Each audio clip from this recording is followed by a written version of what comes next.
Bonjour tout le monde, mon nom est Robert Gauthier et puis bienvenue au réseau qui s'appelle Lumière sur la prophétie biblique. Pour ceux qui ont écouté le dernier numéro, j'ai parlé un peu de la poutine, comment un anglophone ou un Américain expliquait comment les Québécois faisaient de la poutine. Il l'expliquait comme ceci: poutine des patates maison, poutine une belle sauce brune, poutine du fromage Saint-Albert, poutine d'autres patates maison. Alors, il a dit tout simplement, c'est pour ça qu'on appelle ça une poutine au Québec. Alors, je vais continuer, ce serait sur le sujet. Disons, l'exercice, c'est pas parler de la poutine, naturellement. L'exercice, c'est de connaître le vrai du faux. Hein? Puis, il y a des méthodes pour connaître ce qui est vrai, ce qui est faux. Je vais rentrer là-dedans. Mais aujourd'hui, on entend tellement de poutine. Hein? On donne nos propres pensées au lieu d'aller dans la parole de Dieu puis faire ce qu'on appelle dans un restaurant du take-out. Sortir des Écritures l'enseignement et non pas poutine l'enseignement. Alors, on va commencer tout simplement. Et puis ici, je vais juste changer les images là. Voilà, vous me voyez dans le petit médaillon dans le coin. Hein? Et puis, on y va. De la poutine, hein, ou de la poutine. Alors, le thème, on étudie le livre de Daniel, et puis un bon Daniel peut aller partout dans la prophétie. Vous allez voir, si vous persévérez à écouter ces vidéos-là, il y a beaucoup de choses qui vont être dites, qui vont vous servir plus tard pour aller dans l'Apocalypse. Hein? En passant, il est important de partager. Hein? Partagez, si vous aimez ce genre de vidéo ou ce vidéo-là, partagez-le à quelqu'un, à une autre personne, et puis peut-être ça peut aider spirituellement. Hein? Alors, voici maintenant. Alors, l'Église ne remplace pas Israël. Hein? Le millénium est littéral et non pas spirituel. Okay? Ça, ce sont des faux enseignements qui sont véhiculés présentement. Alors, Covenant Theory, on appelle ça en français la théologie de la Nouvelle Alliance. Là. Eux ont beaucoup de poutine. Vous allez voir. OK. Le message véhiculé par la théologie de la Nouvelle Alliance, Covenant Theory, est complètement faux. Voici les deux véhicules qu'ils disent, eux, qui est faux. Il est faux de dire que l'Église remplace Israël. Aujourd'hui, là, on essaie de dire que Israël n'existe plus comme tel. Il existe physiquement, mais c'est l'Église maintenant qui est importante. Alors, on a spiritualisé l'Église à un niveau tellement haut qu'on éclipse toutes les promesses faites au peuple terrestre. Hein? Alors, ceci est complètement faux. L'Église ne remplace pas Israël. Israël est peut-être à la queue présentement, mais le jour vient où ils vont être à la tête. Hein? Puis les nations vont servir Israël.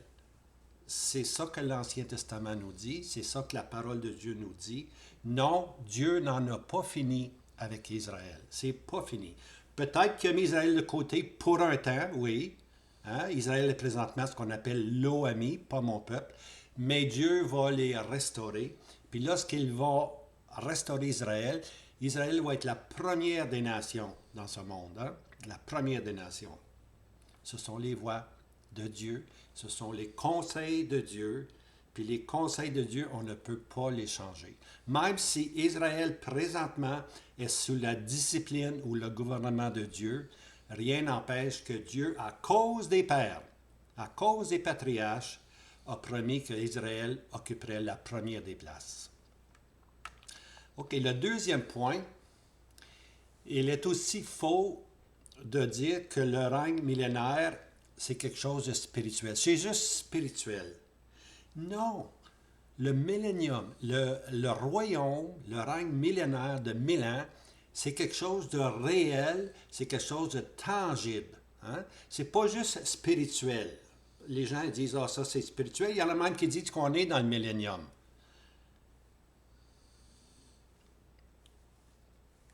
J'arrête là. Ça, là, c'est du Poutine, hein? De la Poutine. Ce sont des enseignements intellectuels, ce sont des enseignements humains.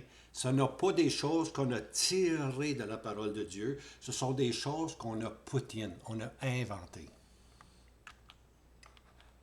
Alors, l'Église ne remplace pas Israël.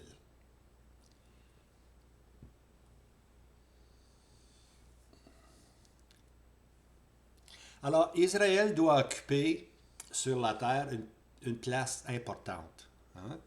Et puis, dire que l'Église remplace Israël, c'est de voler ou de substituer toutes les bénédictions terrestres que le peuple va avoir, puis les donner à l'Église. L'Église n'est pas un peuple terrestre. L'Église, c'est un peuple céleste, hein? Béni de toute bénédiction dans les lieux célestes, pas sur la terre, dans les lieux célestes. Hein?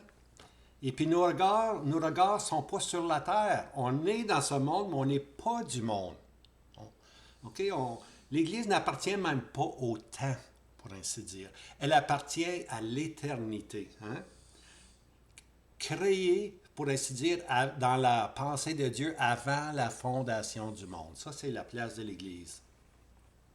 Maintenant, pour ceux qui disent que 1000 ans de paix, ici, là, les 1000 ans de paix, 1000 ans de paix, ce n'est pas quelque chose qui est allégorique. Ce n'est pas quelque chose qui est spirituel, mais c'est quelque chose qui est littéral. Hein? Le millénium, c'est littéral. Okay? Les 1000 ans, c'est quelque chose de littéraux. Okay? C'est quelque chose qui va vraiment, vraiment exister. Ça va être tangible. Vous allez voir tous les changements géographiques, topographiques qu'il va y avoir dans le millénium. D'ailleurs, j'ai fait une série de vidéos sur le millénium. Et puis, juste aller voir Millennium. Et puis là, je démontre tous les changements qui vont avoir lieu, hein, topographiques, géographiques. Ah, il va y en avoir des changements. Mais ce sont des changements terrestres. Hein. Alors, d'autres personnes vont nous dire qu'on est présentement, aujourd'hui, on est dans le millénium. C'est un millénium spirituel, on est dedans.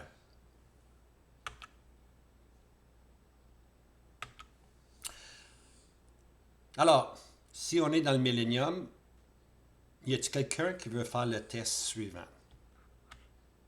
Hein? Écoutez, allez au zoo de Granby, hein? Et présentez au lion d'une main du foin frais, du beau foin de l'alfalfa frais, là. Et puis de l'autre main, un petit steak, pas besoin d'être gros ton steak, un petit steak saignant dans l'autre main. Et qu'est-ce que vous pensez qui va arriver? Ouch! Hein? Oui, le foin va rester là, inquiétez-vous pas. Alors, on n'est pas dans le millénium, bien-aimé. Hein? On n'est pas dans le millénium. Isaïe, un verset, regardez, Isaïe 65, 25. Le loup et l'agneau paîtront ensemble. C'est-tu juste une image, ça? Mais non, c'est pas une image, c'est la réalité. Il va y avoir des changements dans le règne millénaire.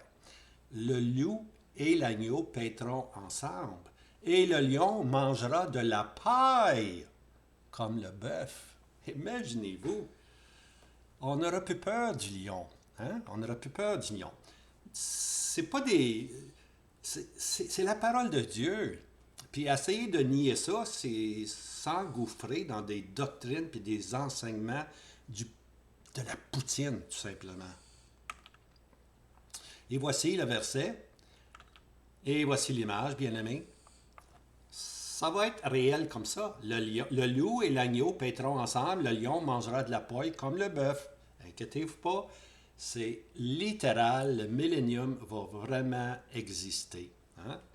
Alors, c'est faux de penser que le millénium, c'est juste spirituel. Et puis, c'est 1000 ans, parce que c'est un chiffre, 1000 ans. Non, c'est pas juste un chiffre, c'est 1000 années. 1000 ans de paix. Hein? 1000 ans de paix sur la terre. Alors, voici maintenant là, le verset clé sur le millénium. Ésaïe 32, verset 1. Vous pouvez y aller le souligner. Voici un roi régnera en justice. Un roi qui règne en justice. Et des princes domineront avec droiture. Est-ce qu'on a ça aujourd'hui? Hein? Un monde de justice, un monde de paix, un monde de droiture? Absolument pas. Donc, on n'est pas encore dans le millénium. Mais Isaïe 32 nous dit qu'un jour, un roi régnera en justice. Hein? Puis ce roi-là, on sait c'est qui? C'est le Seigneur Jésus. Isaïe 32, 2. Il y aura un homme qui sera comme une protection contre le vent, un abri contre les orages, comme des ruisseaux d'eau dans un lieu sec, comme l'ombre d'un grand rocher dans un pays aride. C'est-tu pas beau? Hein?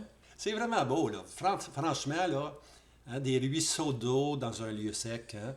Un grand rocher qui nous donne de l'ombre dans un pays aride. Hein? Alors, il va y avoir un homme hein, qui va nous protéger, la protection contre le vent, un abri contre l'orage. Ça va être dans le règne millénaire. Un roi régnera en justice. Ce verset-là est important parce que M. Darby, j'ai lu les écrits un peu de M. Darby. M. Darby écrit que ce fut ces versets, surtout le verset 1 puis le verset 2, ce fut ces versets qui lui ont enseigné la réalité du millénium, du règne de 1000 ans, et confirmé en même temps la pensée du retour du Seigneur Jésus. On le sait très bien qu'on avait, avec les années, dans l'histoire de l'Église, on a complètement là, perdu l'idée du retour du Seigneur Jésus. On avait même perdu le principe qu'on est sauvé, non pas par les œuvres, mais qu'on est sauvé sur le principe de la foi. On avait perdu ça. Dans les années 1800, il y a eu la réforme au commencement qui ont ramené cette vérité-là, sauvée par la foi et non pas par les œuvres. Et puis par la suite, plus tard, il est arrivé un autre mouvement, pour ainsi dire, spirituel. Et puis là, il y a eu vraiment un retour et un attachement à la parole de Dieu. Puis c'est à ce moment-là qu'on a découvert le retour du Seigneur Jésus. Alors, M. Darby, lorsqu'il est tombé sur ce verset-là, il a compris qu'il allait avoir un règne millénaire parce que le roi devrait venir. Pour que le roi revienne, il faut que le Seigneur Jésus revienne. C'est aussi simple que ça, la venue du Seigneur Jésus. Hein? Est-ce maintenant, hein, les disciples ont demandé, est-ce maintenant que tu vas établir ton règne? Le Seigneur Jésus a répondu, pour ce qui est des temps et des saisons. Les temps et les saisons, le bien-aimé, c'est en rapport avec Israël, c'est en rapport avec la terre. C'est pas à vous de connaître, tu vois. Mais eux, il ne faut pas oublier, l'espérance juive, c'est de vivre longtemps. Pour eux, vivre éternellement, c'est vivre longtemps sur la terre. Okay? Pour nous, c'est différent. La vie éternelle, c'est avoir Christ. Hein? C'est avoir Christ, la vie éternelle. C'est merveilleux. Avoir la vie de Christ. Hein? Fait que si on a la vie de Christ, on n'a plus besoin de la loi. La loi tue. Hein? La loi tue. La loi est en condamnation. Mais l'Esprit vivifie. Hein? La vie vient de l'Esprit Saint qui travaille dans nos vies pour nous emmener au Seigneur Jésus. Alors, ce verset-là confirme qu'il va y avoir un règne millénaire parce qu'il va y avoir un roi qui va régner en justice. Alors, ici, là, c'est un grand mot, ici, là, le dispensationalisme est né. Bon, c'est un grand mot, là, mais faites-vous-en pas, là. Dispensation veut simplement dire des périodes. Hein? Différentes façons de Dieu dans différentes périodes. Hein? Il y a eu la loi, puis présentement la grâce. On appelle ça des dispensations, des périodes, des moments où Dieu agit différemment. Okay? Alors, dispensation, ça veut simplement dire différentes périodes dans les voies de Dieu. Alors, à ce moment-là, avec M. Darby, est venu ce qu'on appelle les enseignements sur les différentes périodes, sur les dispensations. Hein? Parce que le millénium, c'est une autre chose, tu vois. C'est une autre dispensation, c'est une autre façon, c'est une autre période, tu vois. Présentement, c'est la grâce. Avant, c'était la loi. Voyez-vous, la loi, une dispensation, période, une période, la grâce, une autre grande parenthèse qui dure depuis 2000 ans. Hey, ça, c'est une grande dispensation, c'est une période très longue. Hein? Heureusement qu'elle est longue, parce que il y a plusieurs d'entre nous qui ne seraient pas sauvés. Hein? Dieu est patient, ne veut qu'aucun périsse. Et puis finalement, il va y avoir le millénium. Après ça, il va y avoir l'éternité, pour ainsi dire. L'éternité. Puis ça, il n'y a pas de période pour ça. L'éternité, il n'y a pas de commencement, il n'y a pas de fin. OK. Là, je vais vous relater une expérience personnelle. Et puis, des fois, Dieu travaille dans nos vies, nous met dans des situations pour qu'on puisse vraiment apprendre. Hein? Des fois, on ne comprend pas ça. Surtout lorsqu'on passe par l'affliction, par la misère. Tu vois, des fois, on a des problèmes monétaires, des problèmes familiales, toutes sortes de problèmes dans nos vies. Puis Dieu se sert de ces afflictions-là pour nous perfectionner. OK? Pour nous perfectionner. Alors, lorsque j'étais plus jeune, j'avais 17 ans dans le temps, j'ai décidé que j'allais travailler dans une banque. Hein? Maintenant, dans une banque, c'est plus maintenant pareil, là. il y a presque plus de cash, hein? De l'argent comptant, il n'y en a presque plus. Des billets, là, c'est bien rare, là, c'est la carte. Hein? Interact. Mais à 17 ans, quand j'avais 17 ans, on avait des billets de banque en quantité. Puis la chose la plus pratiquée par ceux qui veulent vivre facilement, pour ainsi dire, c'est de trouver des moyens de falsifier les billets. Hein? Et puis ça, il y en a eu beaucoup. Alors nous, à la banque, je travaille à la Banque de Montréal, ici localement, à Hawkesbury. Je compte des billets de banque. Puis ils me font compter des billets de banque, puis des billets de banque, puis des billets de banque. J'en ai compté. Tu comptes dans ce temps-là, tu ne comptais pas ça de même. Là. Tu comptais ça, tu prenais un paquet de 50. 50 sur un côté, 50 de l'autre côté. Puis là, avec ton doigt, là, avec ton toucher, là, tu changeais les billets. Puis là, tu tournais de bord, tu avais l'autre 50. Ah, il y en a 100, tant mieux, tu vois. Ça, on fait ça pendant une période assez longue. Et puis, finalement, le temps est arrivé pour qu'ils insèrent des faux billets avec les vrais. Alors, bien aimé, le secret pour reconnaître un faux billet, c'est pas de le regarder, l'analyser, le revirer à l'envers, essayer de trouver toutes les failles, tous les manquements. Non, le secret, c'est le toucher. Le toucher. On peut reproduire de faux billets, mais à cette période-là, on n'était pas capable de reproduire la qualité du billet. Le toucher des dollars canadiens avait un certain toucher que si tu en comptais beaucoup, des journées entières, au toucher, tu reconnaissais ce qui était vrai, ce qui était faux. Tu comptais, là, puis là, hop, c'est quoi ça? Tu le sortais. Tu ne le regardais même pas. Tu le sortais. Pourquoi?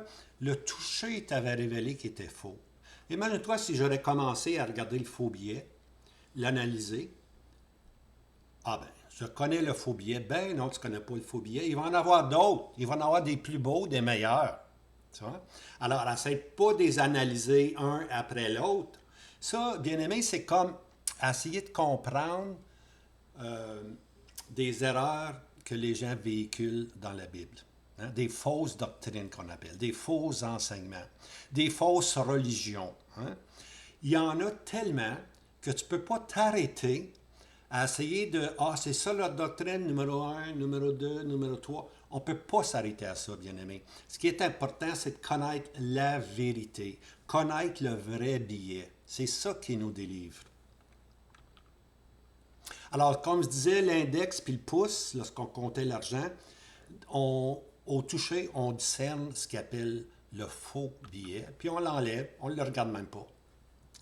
Inutile d'essayer d'étudier la conception des faux billets. Il va toujours en avoir des mieux conçus. Hein? C'est comme ça. Les gens, les voleurs se multiplient. Leur intelligence est grande aussi, puis ils multiplient la qualité de leurs produits, sauf ils ne peuvent pas avoir la qualité que les dollars avaient dans le papier. Le toucher du papier te disait c'était vrai ou faux. Alors, le perfectionnement, c'était dans la doigté. Hein, dans la doigté. Alors, voici... Non, je vous compte ça, là, mais pourquoi tu nous comptes ça? Bien, je vous compte ça parce qu'il y a un verset biblique qui s'en vient. Hein? Paul dit aux Romains, chapitre 16, verset 19, « Mais je désire que vous soyez sages quant au bien et simples quant au mal. » Regardez ici, là. Sage. En rapport avec quoi? En ce qui est vrai, ce qui est bien, la vérité. Soyez sages dans la vérité, soyez sages dans le bien. Et puis, soyez quoi? Simple. Hein? Simple. Dans les fausses doctrines, dans le mal, dans les faux enseignants. Soyez complètement simple. Il y a tellement de ténèbres dans le monde, bien-aimés. Il y a tellement de ténèbres. Embarquez-vous pas à essayer de comprendre les ténèbres. Soyez simple. Ça existe, c'est bon. Fini. Mais donnez votre temps à la sagesse. Donnez votre temps à comprendre la parole de Dieu. Hein? Entrez dans le sanctuaire. Les gens disent, je rentre, moi je vais à l'église une fois par semaine. Est-ce que c'est ça, rentrer dans le sanctuaire? Entrer dans le sanctuaire, c'est entrer dans la présence de Dieu. Nous avons, frères, une pleine liberté. Une pleine liberté avec l'œuvre de Christ accomplie, l'Esprit Saint qui habite en nous. On a la pleine liberté maintenant de rentrer dans le sanctuaire, puis d'avoir du temps avec le Seigneur. Hein? Pas un autre qui le fait à ma place, là. C'est pas rien ça. C'est soi-même, se nourrir soi-même de la parole de Dieu. Hein? On se rappelle que le Seigneur Jésus a dit à Marie, Marthe était beaucoup occupée du service, mais Marie était assise aux pieds du Seigneur Jésus. Puis le Seigneur Jésus dit, elle a choisi la bonne part. Hein? Et elle ne lui sera pas enlevée. Imaginez-vous, là, ce que vous pouvez apprendre présentement dans la présence du Seigneur Jésus avec la parole de Dieu, ça produit des choses éternelles dans vos vies que vous ne savez même pas, puis vous ne perdrez pas ce temps. Investissez-vous de passer du temps avec la parole de Dieu. Premièrement, ça donne la paix. Deuxièmement, ça crée en nous un désir merveilleux de crier, viens Seigneur Jésus. Hein? Puis on devient à ce moment-là une lumière. Hein? La lampe brille de plus en plus parce qu'on est entré dans le sanctuaire. Alors, je désire que vous soyez sages tant qu'au bien, connaissez la parole de Dieu, simple tant qu'au mal, laissez faire les faux billets, laissez faire les fausses doctrines, allez pas là-dedans. La vérité va vous affranchir. Hein? Connaissez le vrai billet au toucher, c'est là la sagesse. Hein? Simple quant au mal, pas nécessaire de connaître les faux billets et les fausses doctrines, mais connaissez la valeur du vrai billet. Connaissez la valeur des écrits, hein? Les saintes écritures. Puis jugez toutes choses, l'écriture par l'écriture. Je vous le dis, là, c'est le test, ça. L'écriture par l'écriture. Alors, la vérité, connaître la vérité, hein? Elle nous rend libres. Elle nous rend libres. C'est le bien, sage tant qu'au bien, qui nous rend libres. Alors, on va aller maintenant, là, regardons comment la prophétie peut affranchir de fausses, nous affranchir là, de fausses doctrines qui sont innombrables. Hein? La prophétie peut aussi nous rendre libres, parce que la prophétie fait partie de la parole de Dieu. Hein? La parole de Dieu, elle nettoie, elle lave, elle purifie. Hein? Alors, tantôt, j'ai parlé que les disciples ont demandé au Seigneur pour ce qui est des temps et des saisons. Alors, ici, j'ai... Écoutez bien ça, là. Le Seigneur vient de ressusciter, hein? Puis là, il est avec ses disciples, Acte 1, versets 6 à 7. Eux, c'est-à-dire les disciples, étant assemblés, l'interrogèrent, disant, Seigneur, est-ce en ce temps-ci que tu rétablis le millénium, hein, le royaume pour Israël? C'est-tu maintenant là, que tu vas venir établir ton règne de 1000 ans? Un roi règnera en justice. C'est-tu maintenant? Mais il leur dit, ce n'est pas à vous de connaître les temps ou les saisons que le Père a réservés à sa propre autorité. Les temps et les saisons. Hein? Les temps et les saisons, ça parle d'une période terrestre. Okay? On a les temps et on a les saisons. Hein? Dans l'éternité, il n'y a pas de temps, il n'y a pas de saison. Okay? Mais, alors, c'est une expression qui parle pour les Juifs, qui parle de quelque chose de terrestre. Hein? Établir les temps et les saisons, entre mots, établir le règne millénaire. Est-ce en ce temps-ci? Puis le Seigneur Jésus dit, oh, c'est pas maintenant encore le temps. Attendez, mes boys, attendez. Acte 1, verset 8. Attendez quoi? Attendez ceci. Mais vous recevrez de la puissance, le Saint-Esprit venant sur vous. Et vous serez mes témoins à Jérusalem et dans toute la Judée et la Samarie jusqu'au bout de la terre. Mais attendez, vous allez recevoir l'Esprit Saint. Hein? Ça, c'est Acte. C'est arrivé dans Acte chapitre 2. C'est l'Église a été formée. Hein? L'Église a été formée. L'Esprit Saint est descendu. Puis il a uni en un tous les disciples qui étaient là, pour en former ce qu'on appelle l'Assemblée du Dieu vivant. Hein? L'Église, le corps de Christ, la maison de Dieu. Hein? Alors, les disciples, au jour du Seigneur Jésus, c'est les disciples qui étaient rassemblés ensemble. Hein?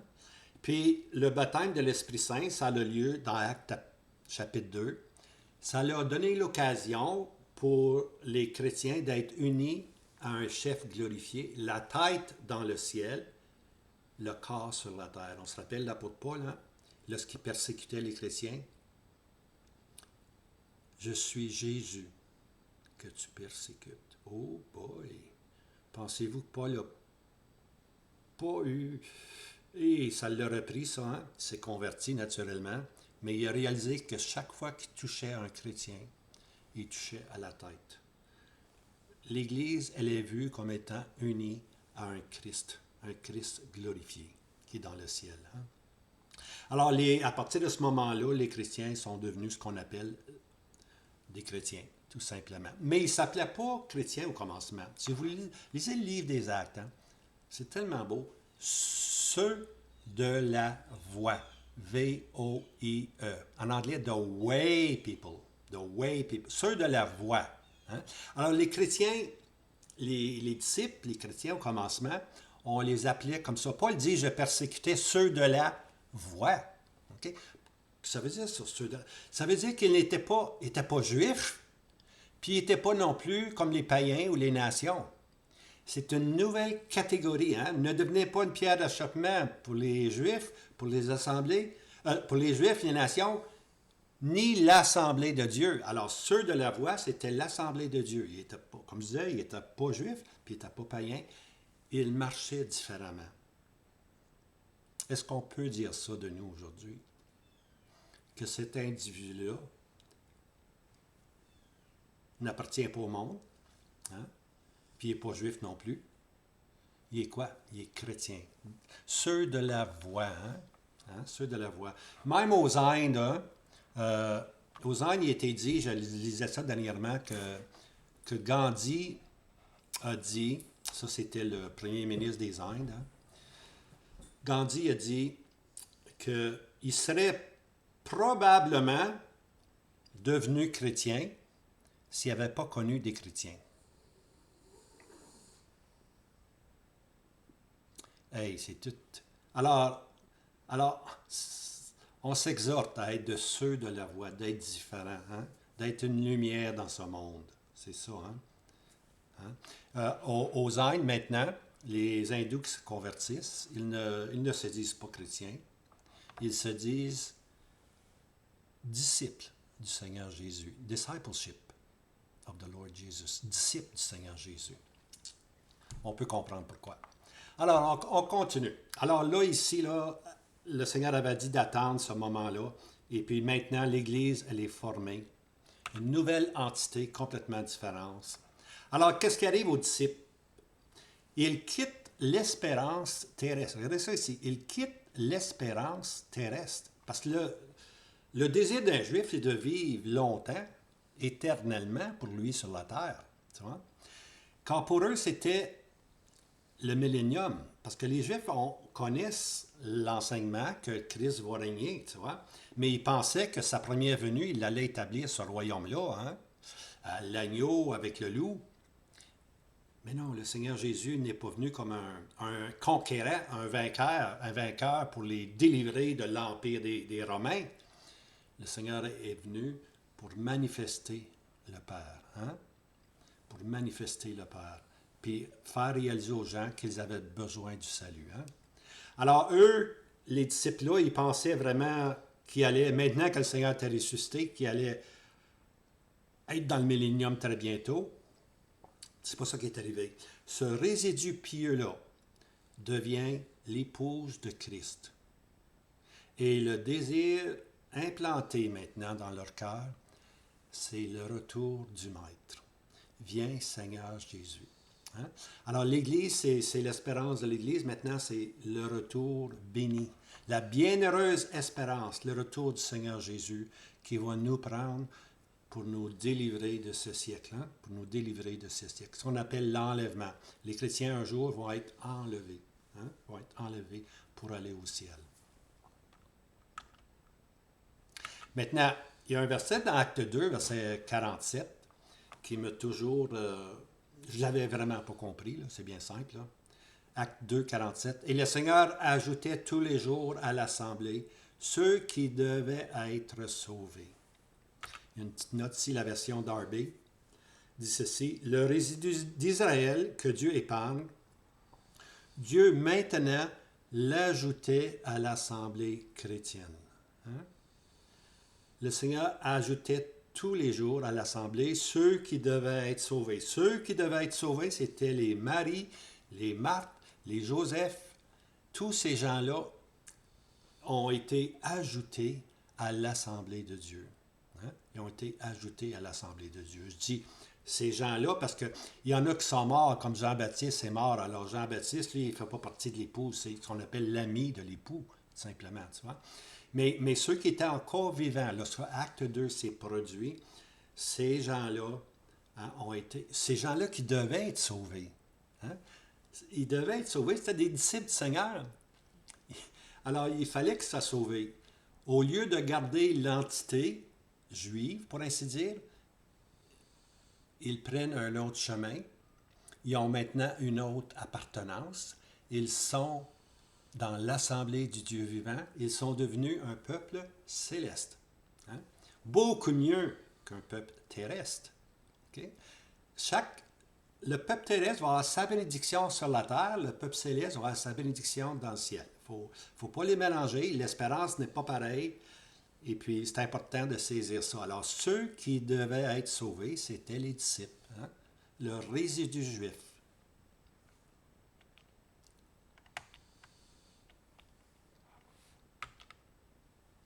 Alors, comme je disais, ils quittent le terrain juif pour devenir l'épouse.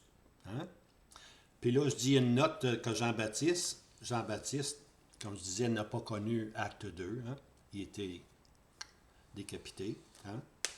Et il sera classifié comme ami de l'époux. Il va avoir sa bénédiction. Inquiétez-vous pas, il va avoir sa bénédiction. Comment est-ce qu'on pourrait le dire? Les étoiles, quand tu regardes des étoiles, il y en a qui sont plus glorieuses que d'autres. Hein? Et puis, c'est pareil dans les voies de Dieu. Hein? Différentes étoiles, pour ainsi dire. C'est une image pour nous aider à comprendre, tout simplement. Alors, voici les paroles et la position de Jean le Baptiseur. On lit ça dans Jean 3, verset 29.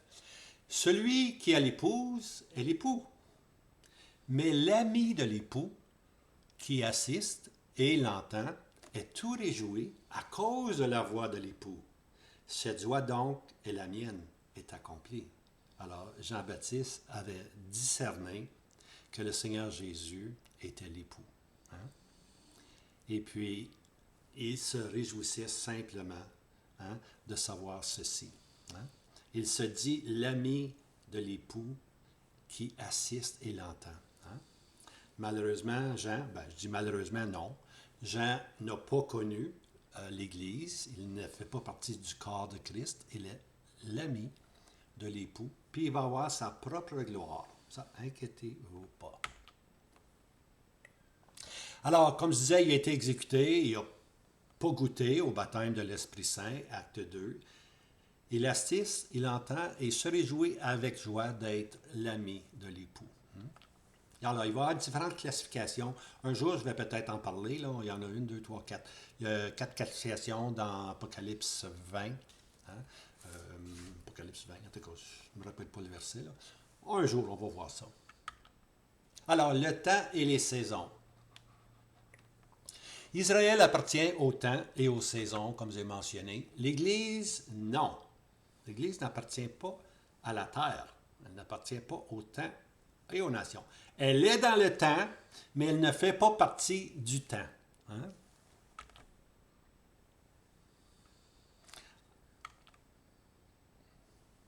Alors, le temps des douleurs, le temps d'enfantement, c'est pour le peuple terrestre qui va hériter de la terre. Tu vois? Pour hériter du ciel, nous, on n'a pas à passer par la grande tribulation, juste à passer par Golgotha, passer par la croix. Pensez-y, là. On passe par la croix, mais on ne passe pas par la grande tribulation. Intéressant, ça. Alors, le peuple céleste, c'est l'assemblée qui est vue dans l'Épître aux Éphésiens comme appartenant au ciel. Alors, il y a 2 expressions qu'on va faire ressortir ici, là. Avant et puis dès. OK? Écoutez bien ça. Éphésiens 1. Selon qu'il nous a élus en lui avant. Checkez ça ici, là. Avant la fondation du monde, pour que nous fussions saints et irréprochables devant lui en amour. Dieu nous a élus avant la fondation du monde, avant Genèse, avant que Dieu crée le monde. Pas juste Genèse verset 2, Genèse 1. Avant la fondation du monde, Dieu nous a choisis, Dieu nous a élus. Ça, c'est l'Église, bien-aimée. L'Église a été choisie, selon Éphésiens, avant la fondation du monde. Matthieu 25, 34, on va aller voir maintenant le peuple terrestre. Alors, le roi dira à ceux qui seront à sa droite, je pense que c'est comme ça qu'on montre ça, sa droite, « Venez les bénis de mon Père, héritez du royaume qui vous est préparé dès la fondation du monde. Hein? Dès la fondation du monde, Dieu avait devant lui Israël. Dieu avait devant lui l'Église avant la fondation du monde. Voyez-vous que l'appel est beaucoup plus grand. Hein? Avant la fondation du monde. On n'appartient pas au temps et aux nations. On n'appartient pas au temps et aux saisons, bien-aimés. L'Église appartient à une période qu'on appelle choisie avant, élue avant la fondation du monde. On se réjouit de notre position en Christ. Alors, l'Église va être, comme je disais, va être bientôt enlevée, hein? Et puis sa vocation va être céleste. Elle a connu le Christ et elle possède maintenant ce qu'on appelle l'étoile du matin. Hein? Et puis l'Église dit maintenant, Amen, viens Seigneur Jésus. Hein? Alors, le résidu, là, je parlais de la deuxième venue de Christ, lorsque le Seigneur Jésus va venir. Hein? Il va venir pour régner sur la terre. Avant, il va venir chercher son épouse. Ça, c'est une scène privée, ce n'est pas une scène publique.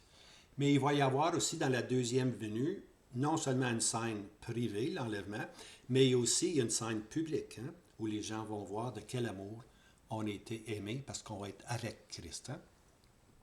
Alors,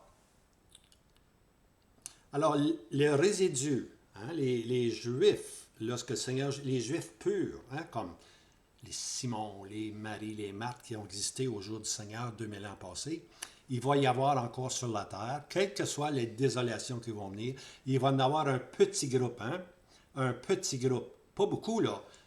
D'ailleurs, Isaïe dit c'est comme un arbre de fruits, puis vous savez qu'un pommier, les pommes tombent, hein, mais là, prenez l'arbre, là, puis vous allez voir les pommes qui tombent. Bien, le résidu, ce n'est pas les pommes qui tombent à terre. Le résidu, c'est les pommes qui restent en haut. Alors, ça ne sera pas un grand résidu, mais il va se multiplier abondamment. Hein? Alors, ceux-ci ne feront pas partie de l'épouse parce qu'ils vont retourner à quoi? Au temps puis aux saisons. Ils vont retourner à l'espérance vive. Puis l'espérance juive, c'est de vivre longtemps sur la terre. Ça, on va aller dans Michée, chapitre 3. On lit ceci, c'est pourquoi. C'est là la beauté des prophètes, bien-aimés. Les petits prophètes ou les prophètes mineurs qu'on appelle, ou les grands prophètes comme Jérémie, Isaïe, ça n'a pas d'importance. Là. Ce qui est important, c'est le message. Hein? Il peut y avoir un long message, il peut y avoir un petit message. Ben, Michée, c'est pas long. Michée, c'est vraiment pas long. Tu vois. Mais il y a tout un message en Michée. Hein? Oh boy! Parce que je parle de Michée, j'ai une raison hein, dans la tête de parler de Michée, parce que je m'en viens bientôt avec Daniel 8, essayer d'expliquer c'est qui le roi au visage audacieux hein, dans le chapitre 8. C'est pas l'Antichrist, là. Oubliez ça. Alors, Michée, un petit prophète, va nous dire des choses. OK, on lit verset 3. C'est pourquoi il les livrera okay, jusqu'au temps où celle qui enfante aura enfanté, et le reste de ses frères retournera vers les fils d'Israël. Je ne sais pas si j'ai les diapositives, je ne me rappelle plus, là, mais c'est pourquoi il, hein, ça veut dire Dieu, va les livrer. C'est-à-dire que Dieu va livrer Israël. Parce que le verset auparavant, c'est dit que le juge est venu, puis ils ont frappé le juge sur la joue. Hein? Puis après ça, le verset, c'est que c'est marqué et toi, Bethléem, hein, plus petite, de toi viendra le juge. Tu vois? Alors, voici maintenant, la première venue du Seigneur est présentée dans le verset 1 de Michée, 1 et 2. Le juge a été frappé, et puis, oups, on arrête l'histoire. Puis là, c'est dit, c'est pourquoi il le livrera jusqu'au temps où celle qui enfante aura enfanté. Okay? Alors, je pense que j'ai d'autres choses là-dessus. Là. OK, celle qui enfante aura enfanté. C'est une belle expression. Qu'est-ce que ça veut dire? C'est-à-dire, lorsque les propos et les voies de Dieu seront accomplis, Israël retournera vers les fils d'Israël. Hein? Alors, celle qui enfante aura enfanté, ici, celle qui enfante aura enfanté. Et par la suite, lorsque le fruit de ceci arrive, elle va retourner à ses frères. Hein?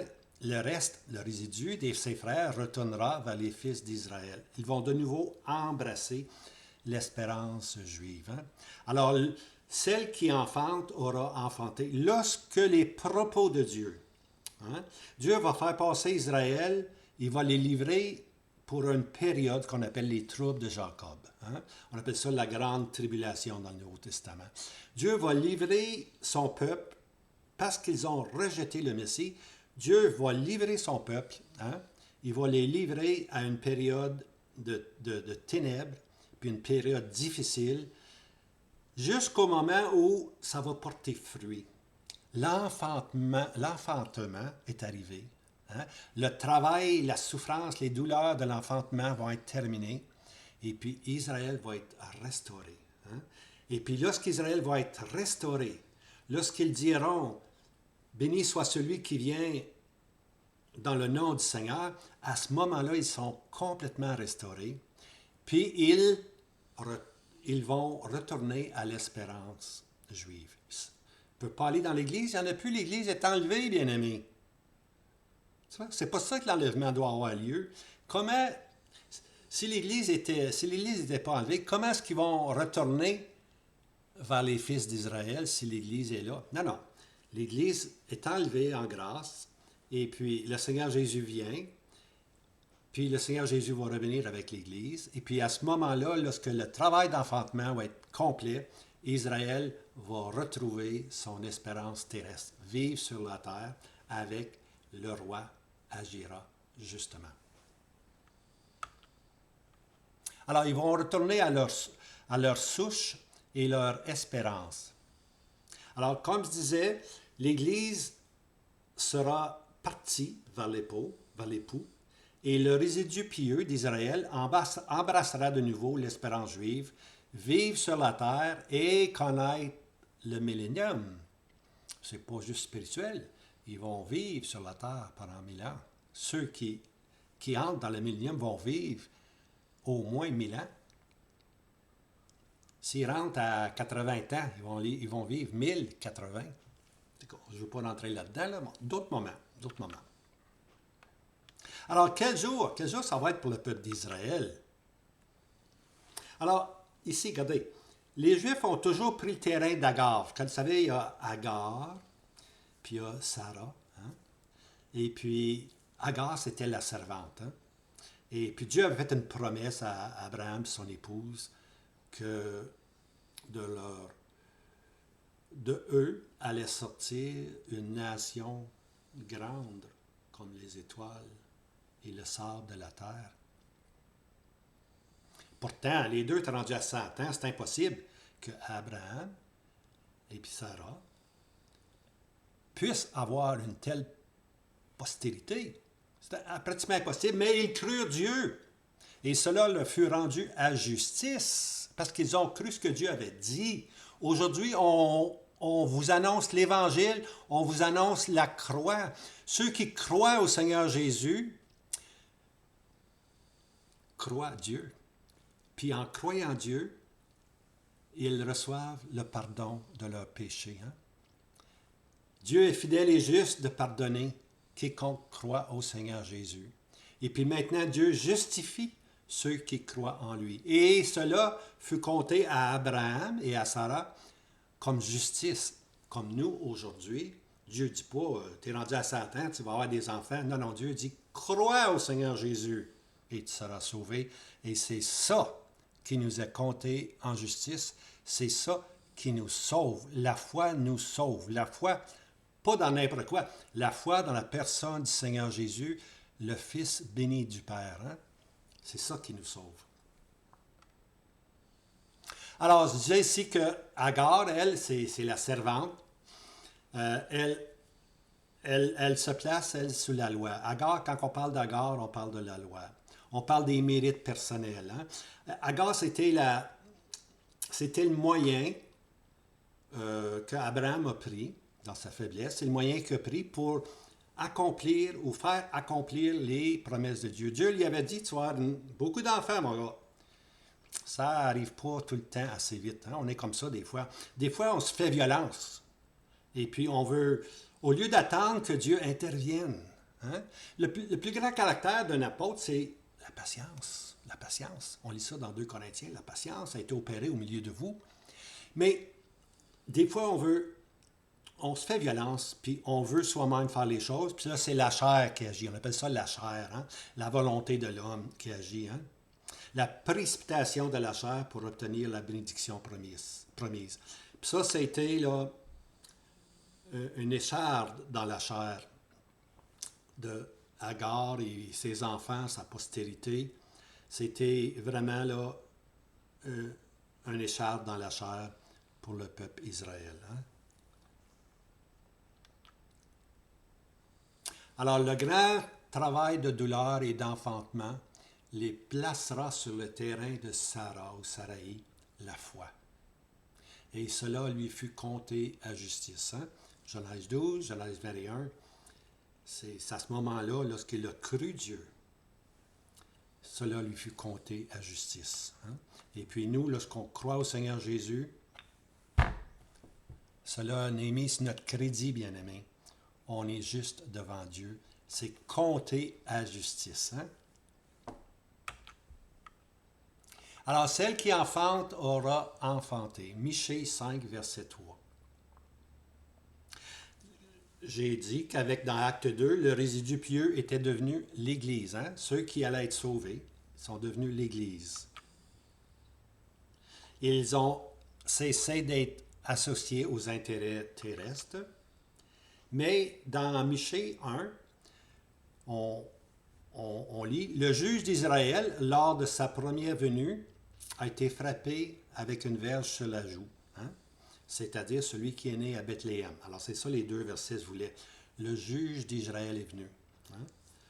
Ils l'ont frappé, ils l'ont mis à la croix, ils l'ont rejeté. Celui qui était né à Bethléem, veux-tu avoir une autre preuve? Hein? Si on lit dans les évangiles, il était frappé à la tête, il était frappé aux joues. Bon, ça devrait être suffire. Mais non, l'Écriture donne un deuxième témoignage, né à Bethléem. On ne se trompe pas, la prophétie ne se trompe pas. Alors, lorsqu'on arrive au verset 3, le travail, les douleurs d'enfantement, des propos de Dieu arrivent à terme. Hein? Les propos de Dieu vont s'accomplir maintenant. Israël a passé par la grande tribulation. Israël va être de nouveau béni, va de nouveau devenir son peuple, ami. Présentement, ils sont l'ami, pas mon peuple, mais ils vont devenir un jour amis, mon peuple. Alors, le résidu pieux, là, à ce point-là, il est à l'horizon de se convertir. Lorsqu'on arrive là, lorsque le travail d'enfantement là, est sur le point d'éclore, le résidu est sur le point de se convertir. Hein? Maintenant, qu'est-ce qui va causer cette conversion soudaine? Michée, encore Michée. Hein? N'oubliez pas Michée, lisez le livre de Michée. On est rendu au verset 5. Écoutez bien ceci.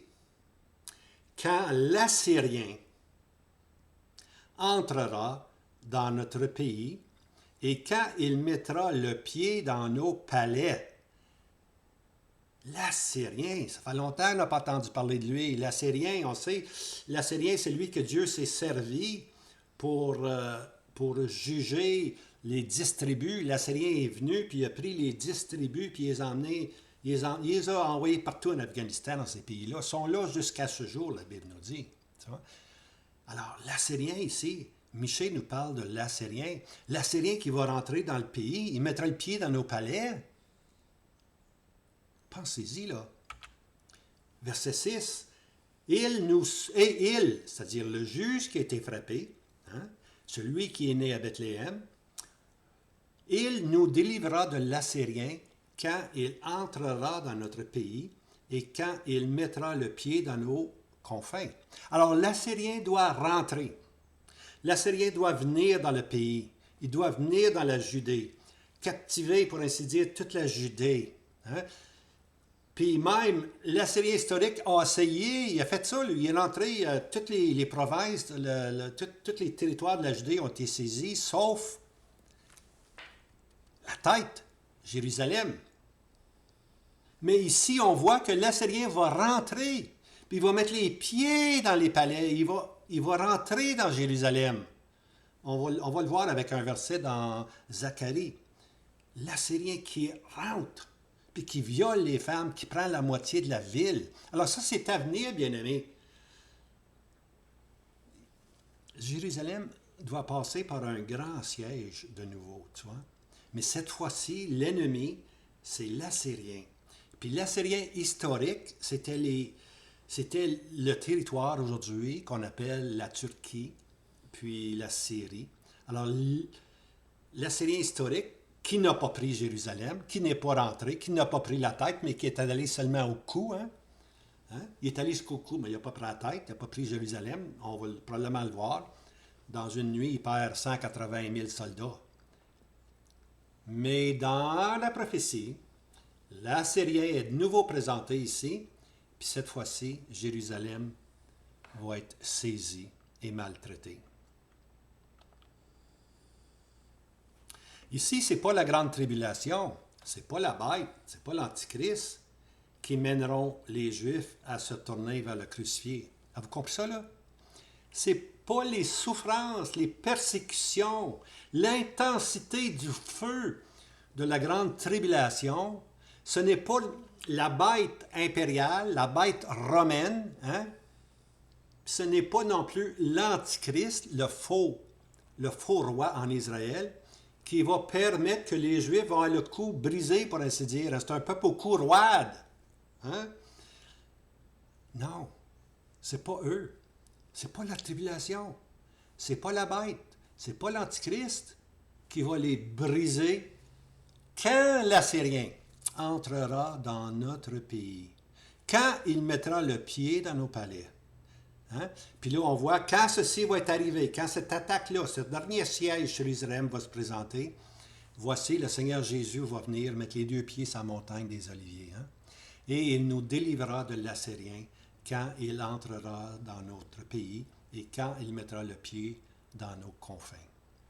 Il est important, l'Assyrien. Restez avec nous.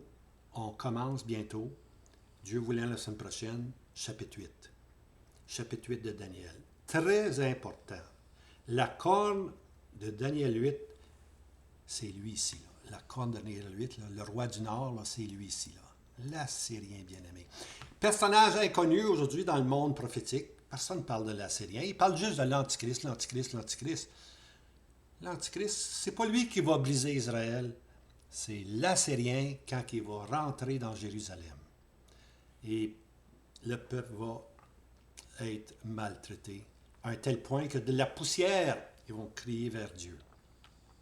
Alors, le siège de Jérusalem, l'Assyrien historique, qui était représenté par le roi Sankérib, roi d'Assyrie, a pris à un moment donné naturellement, il a pris au commencement, le roi d'Assyrie, il a pris constamment les 10 tribus, il les a emmenés, il les a dispersés. Mais là, maintenant, il revient, le personnage ici, c'est le roi, ce roi-là, c'est Sankérib. Il revient, il va prendre toutes les villes de Juda, puis il va se rendre jusqu'à Jérusalem le cou. Mais il ne rentre pas dans la ville. N'oubliez pas, la ville, c'est la tête. Lui, il a pris toutes les provinces alentour de Juda, puis là, il arrive sur Jérusalem, Sion, bien-aimé. Là, il se dit, je vais prendre Sion. Sion va m'appartenir. Vous pouvez lire ça dans 2 Rois 18. C'est bien important de lire 2 Rois 18. L'histoire, l'Assyrien historique, je l'appelle de même, cet individu-là, n'est qu'un prototype du vrai Assyrien qui va venir. Puis le vrai Assyrien, maintenant, là, aujourd'hui, là, regardez au nord d'Israël, regardez la Turquie, regardez la Syrie, ce sont des peuples arabes, des peuples musulmans qui haïssent Israël. Alors, on n'a pas à se poser la question, c'est qui l'Assyrien prophétique, là? Regarde au nord d'Israël, tu vois cette densité de monde là, qui veulent détruire complètement Israël, l'emmener Israël jusqu'à la mer Méditerranée, puis les fouler dans la mer Méditerranée. C'est ça la mentalité. Il n'y aura pas de paix. Il n'y aura pas de paix à Israël. Il n'y a pas de paix. Aujourd'hui, on peut se péter les bretelles que il y a de la paix en Israël. Oui, mais oui. Attendez, bien-aimés, c'est pas ça qui va arriver. Alors, l'Assyrien historique, lui, a voulu saisir Jérusalem. Il ne l'a pas fait. Il est allé jusqu'au cou. Mais que dit l'Écriture? Zacharie, c'est ça le verset, je voulais. Zacharie 14, chapitre 14, verset 2. Et j'assemblerai toutes les nations contre Jérusalem. Puis en passant ici, là, toutes les nations, là, c'est pas les nations du monde, bien-aimés. Toutes les nations, c'est les nations de l'Est. Il va y avoir une confédération des nations de l'Est. Les Moab, les Ammons, les nations de l'Est. Les nations de l'Est, c'est là qui était le berceau de la civilisation. Puis c'est Dieu qui avait mis Israël, comme le gouvernement de Dieu était avec Israël. Puis les nations ici n'ont jamais, les nations de l'Est n'ont jamais voulu se soumettre à ceci, qu'Israël ait la première place. Pensez-vous que ça l'a changé? Non. Alors, ce sont les nations de l'Est ici. J'assemblerai toutes les nations de l'Est contre Jérusalem pour le combat. et la ville sera prise. Oh, oh, oh, Jérusalem est prise. La ville de Jérusalem sera prise. Et les maisons seront pillées et les femmes violées. Et la moitié de la ville s'en ira en captivité, et le reste du peuple ne sera pas retranché de la ville. C'est la prophétie, bien-aimés. Et Israël va être prise. C'est le dernier siège. Il y en a eu des sièges avec Israël, mais ici, c'est le dernier siège. L'Assyrien n'avait pas pu rentrer. Il est allé jusqu'au cou. Maintenant, il va saisir la tête. Il va saisir la ville de Jérusalem. Les femmes vont être violées. La moitié de la ville va être emmenée en captivité. Puis il va rester, ceux qui restent, un petit groupe va rester tout simplement. Alors, comme je disais ici, ce sont les nations de l'Est, hein? C'est l'Orient. Ah, OK? Alors, ces nations-là entrent dans la ville de Jérusalem, les pays musulmans, hein? Les pays arabes, vont essayer de détruire une fois pour toutes, régler la question de l'Est, qui est Jérusalem, qui est toujours dans le chemin, hein? Toujours dans le chemin. Alors, c'est là qu'est l'importance maintenant de la deuxième vision de Daniel. Daniel, lui, il va nous parler que l'Assyrien prophétique, lui, doit entrer dans la ville. Ça, c'est dans le chapitre 8 qu'on va voir ça. Daniel chapitre 8. On a pris Daniel chapitre 7, on a vu que dans l'Ouest, parce que Daniel 7, c'est l'Ouest, c'est l'Empire romain, c'est le monde soi-disant chrétien, parce que l'Ouest, c'est le berceau du christianisme, tu vois. L'Est, c'est le berceau de la civilisation, pour ainsi dire, tu vois. Mais l'Ouest est responsable d'avoir rejeté le Messie, hein? Présentement, là. L'Église, elle est là présentement, mais l'Église, elle est vouée à l'échec complètement. Et puis, l'Ouest vont rejeter un jour le christianisme. De plus en plus, on le voit. Hein? Quoi? Paul a dit, voyons donc, Paul. Oublie les doctrines de Paul. Oublie les doctrines de Paul. Il va te rester l'épître de Pierre, l'épître de Jean, le livre des Actes, ouais, c'est Luc. À part ça, tout le reste va être jeté. Et boy! Puis là, les gens disent aujourd'hui, quoi? Dieu a dit, c'est pas inspiré la parole de Dieu. Alors, c'est ça qui est l'Ouest, bien aimé. Puis l'Ouest va être jugé, hein? L'Ouest va être jugé parce qu'ils vont combattre contre l'agneau. Hein? Dans l'Est, ils combattent contre le lion qui va rugir de Sion. Dans l'Ouest, c'est contre l'agneau. L'agneau parle du christianisme.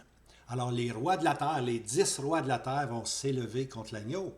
Quand tu vas dans l'Est, lisez Psaume 83, une confédération de 10, mais ceux-là sont de l'Est. Okay? Puis le Seigneur va sortir comme un lion rugissant. Alors, comme je disais, l'Assyrien prophétique, il doit rentrer, il doit saisir Jérusalem, il doit saisir la ville. Quand l'Assyrien entrera dans notre pays et quand il mettra le pied dans nos palais, verset 6, et il, le juge qui était frappé à la joue, hein, il nous délivrera de l'Assyrien quand il entrera dans notre pays et mettra le pied dans nos confins. Il doit rentrer. L'Assyrien doit rentrer dans le pays. Hein. Les pays arabes, les pays musulmans doivent saisir Jérusalem. Puis à ce moment-là, Israël va se tourner vers Dieu. C'est pas la grande tribulation qui permet qu'Israël se tourne vers Dieu. Il souffre beaucoup. Mais quand l'Assyrien va venir dans la ville, ils vont se tourner vers Dieu. C'est cet individu-là qu'on lit dans Daniel 8, un roi au visage audacieux, un roi de l'Est, un roi au nord d'Israël. Hein? Puis le nord d'Israël, comme je disais, c'est la Turquie, la Syrie. Alors, qui va être ce roi-là? On ne sait pas, mais quiconque va contrôler le nord d'Israël, c'est lui qui va être le roi du nord. Parce que dans Daniel 8, on va voir qu'il y a 4 rois qui ont sorti, mais qu'il y en a 2 qui sont importants. C'est celui qui est au sud, qui est l'Égypte, puis celui qui est au nord, qu'on appelle le roi du nord. Alors, c'est pour ça que Daniel 8 nous est donné, pour nous faire connaître qu'il va y avoir un personnage au nord qui va être très important. Qui qu'il soit, on ne le sait pas. Hein? On ne le sait pas. Mais cet individu-là va être le roi au visage audacieux. Hein? Alors, c'est pour ça que je prends ces choses-là, parce que je m'en vais dans Daniel 8, mais je veux vous donner un peu d'informations avant d'y arriver. Alors, à suivre, Daniel chapitre 8. Je vais terminer. Puis, avant de terminer, je vous encourage à vous abonner, tout simplement. Et puis, voici maintenant ce qu'on va prendre la prochaine fois. Hein? Un bélier, un bouc. OK? Et puis, on va arriver dans le 3e empire. C'est intéressant, là. On a vu le 2e pour commencer. Bien, là, on a vu... Le chapitre 7, c'est pas le 2e, c'était le 4e empire. Mais maintenant, on fait un regard en arrière parce qu'il y a un personnage bien important l'esprit prophétique doit nous introduire. Hein? Alors, il faut introduire pour ça, il faut introduire le 3e empire parce que du 3e empire va sortir ce roi au visage audacieux. Hein? L'Assyrien prophétique. Ce roi au visage audacieux qui est fort, mais non pas par sa propre force. À l'autre mot, il y a un autre pays qui se soutient. L'autre pays qui le soutient, il n'est pas au nord, mais il est au fond du nord, ce qui est la Russie, tout simplement. Puis c'est ça la politique aujourd'hui qu'on voit. La Russie qui s'infiltre dans tous les pays en Asie pour finalement essayer de détruire Israël à son tour. Alors, c'est le 3e empire, c'est Daniel 8. Mais attention, Daniel 8 nous présente un autre corne. Hein? Daniel 7 nous a présenté une corne. Maintenant, Daniel 8 va nous présenter un autre corne. Puis cette corne-là, ce n'est pas l'Antichrist, inquiétez-vous pas. C'est l'Assyrien prophétique à venir, le roi au visage audacieux. Alors, je vous laisse avec ceci, puis j'espère que ça peut aider. Puis la semaine prochaine, là, on s'en va dans Daniel. On va vraiment dans Daniel. Alors, que le Seigneur vous garde, vous bénisse, et puis que vous puissiez devenir une bénédiction. Hein? Partagez ces vidéos-là. C'est tellement important d'entrer dans la parole de Dieu. Hein? Lisez la parole, comptez-en de l'argent pour vous perfectionner, hein? Pour connaître la vérité. Puis c'est la vérité qui va vous affranchir. Arrêtez d'écouter un puis l'autre. Allez vous-même dans la parole de Dieu. Hein? Laissez faire la poutine. Puis sortez. Faites du take-out. Sortez de la parole de Dieu. Hein? Daniel, c'est ça qu'il a fait. On l'a vu dans l'autre vidéo. Paul, c'est ça qu'il a fait. Il sortait des choses des Écritures. Hein? Alors, je vous laisse avec ceci. Que le Seigneur vous garde. Bon week-end. Belle semaine.